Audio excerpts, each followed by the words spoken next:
Welcome back to my channel. আমার চ্যানেলের পক্ষ থেকে সবাইকে অনেক অনেক ভালোবাসা জানিয়ে শুরু করছি আজকের রেসিপি। তো আজকে তৈরি করব আমি ফুলকো ফ্রাই। তো এখানে দেখতে পাচ্ছেন দুটো খাসির ফুলকো নিয়ে নিয়েছি, এটাকেই আমি ফ্রাই করব। তো সেটাই কিভাবে করি প্রথম থেকে শেষ পর্যন্ত দেখুন, আর প্লিজ চ্যানেলটা সাবস্ক্রাইব করুন। এই দেখুন, প্রথমে এগুলোকে আমি ছোট ছোট টুকরো করে কেটে নেব।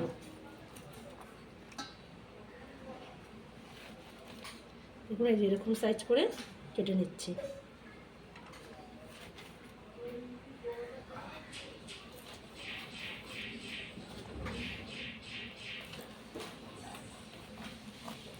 বড়টাকে মাঝখান থেকে কেটে নিলাম, নিয়ে এবারে এটাকে দুটো টুকরো করে নিচ্ছি। এইভাবে ছোট ছোট পিস করে সমস্তগুলো কেটে নেব। দেখুন পুরোটাই কিন্তু এইভাবে ছোট ছোট পিস করে কেটে নেব। দেখুন এগুলো কেটে ধুয়ে পরিষ্কার করে নিয়েছি, আর নিয়ে নিয়েছি একটা প্রেশার কুকার। এবার এই সমস্তটা দিয়ে দেবো প্রেশার কুকারের মধ্যে। দিয়ে দিচ্ছি পরিমাণ মতন জল, দিয়ে দিচ্ছি লবণ স্বাদ অনুযায়ী,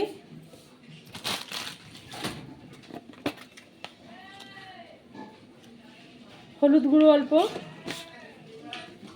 দিয়ে দিচ্ছি 1 চামচ লেবুর রস, ভিনেগারও দিতে পারেন। এবার এই সব দিয়ে প্রেশারের ঢাকনা বন্ধ করে আমি গ্যাসের আগুনে দুটো সিটি দিয়ে নেব। যতক্ষণ প্রেশারে সিটি পড়ছে ততক্ষণ আমি একটা মশলা বানিয়ে নিচ্ছি।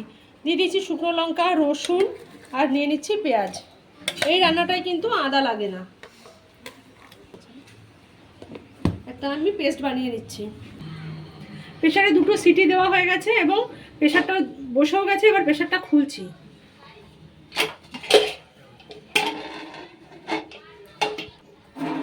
দেখুন এটা সেদ্ধ হয়ে গেছে, কতটা নোংরা জল বেরিয়েছে কালো। এবার এটাকে পরিষ্কার করব। একটা গামলার মধ্যে প্রথমে ঢেলে নেব।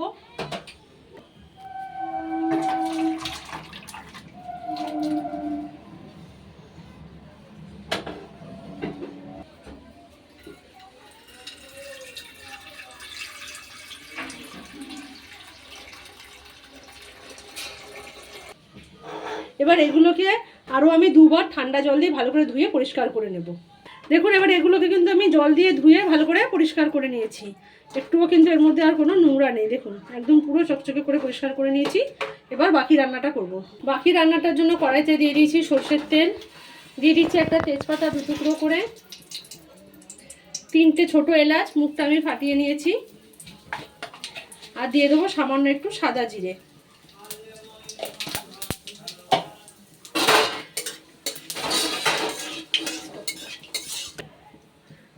আর দিচ্ছি একটা শুকনো লঙ্কা 2 টুকরো করে। এটা একটু আমি 2-3 সেকেন্ড নাড়াচাড়া করে নেব। আচ্ছা, পেঁয়াজ যে পেস্টটা বানিয়েছিলাম সেটা দিয়ে দিচ্ছি।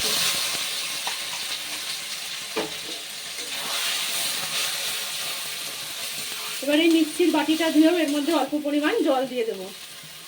সেটাও কেটে দিয়ে দিয়েছিলাম।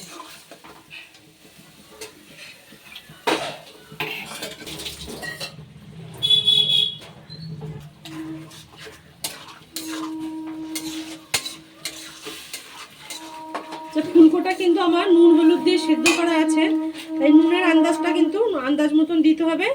আগে কতটা দিয়েছেন আর পরে কতটা দেবেন। আমি এখানে আমার আন্দাজ মতো লবণ দিয়ে দিলাম।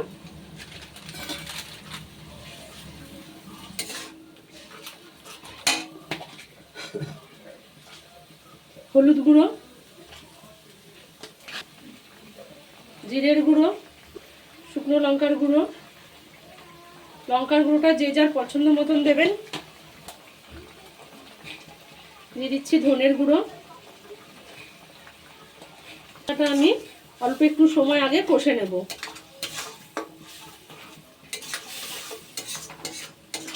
যতক্ষণ মশলাটার জল শুকাচ্ছে ততক্ষণ পর্যন্ত এই মশলাটাকে আমি কষে নেব। দেখুন মশলার জলটা কিন্তু অনেকটাই শুকিয়ে গেছে। যতটা জল দিয়েছিলাম মশলার জলটা শুকিয়ে গেছে। এবার এর মধ্যে দিয়ে দেবো আমি ধুয়ে রাখা ফুলকোগুলো।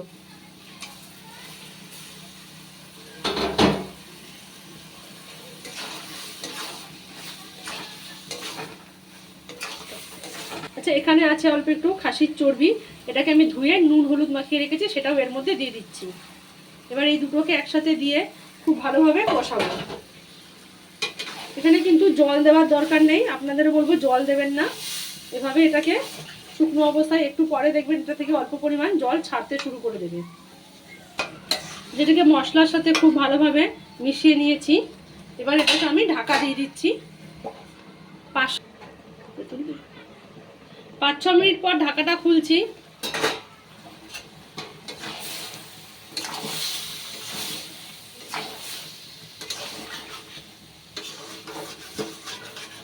এই রান্নাটায় কিন্তু কোনো জল ব্যবহার হবে না, এভাবে ঢাকা দিয়ে দিয়ে কষে কষে এটাকে কষাতে হবে।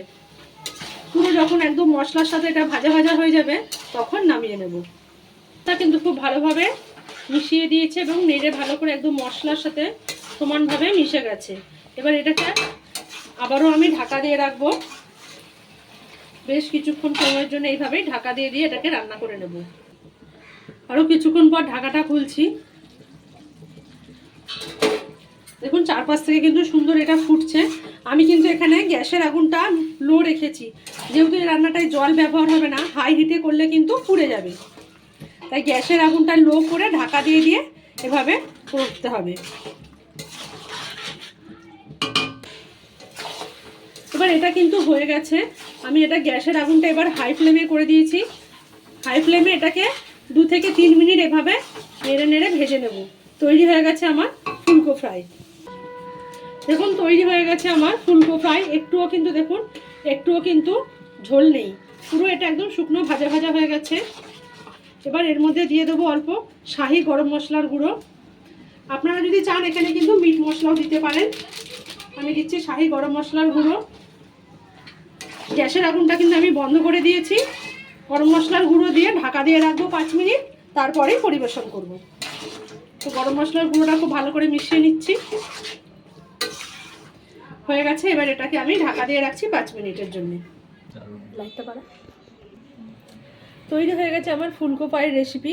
এভাবে গরম গরম ভাতের সাথে কাঁচা লঙ্কা পেঁয়াজ সহযোগে পরিবেশন করুন, কিংবা গরম গরম রুটি কিংবা পরোটার সাথেও খেতে কিন্তু অসাধারণ লাগবে।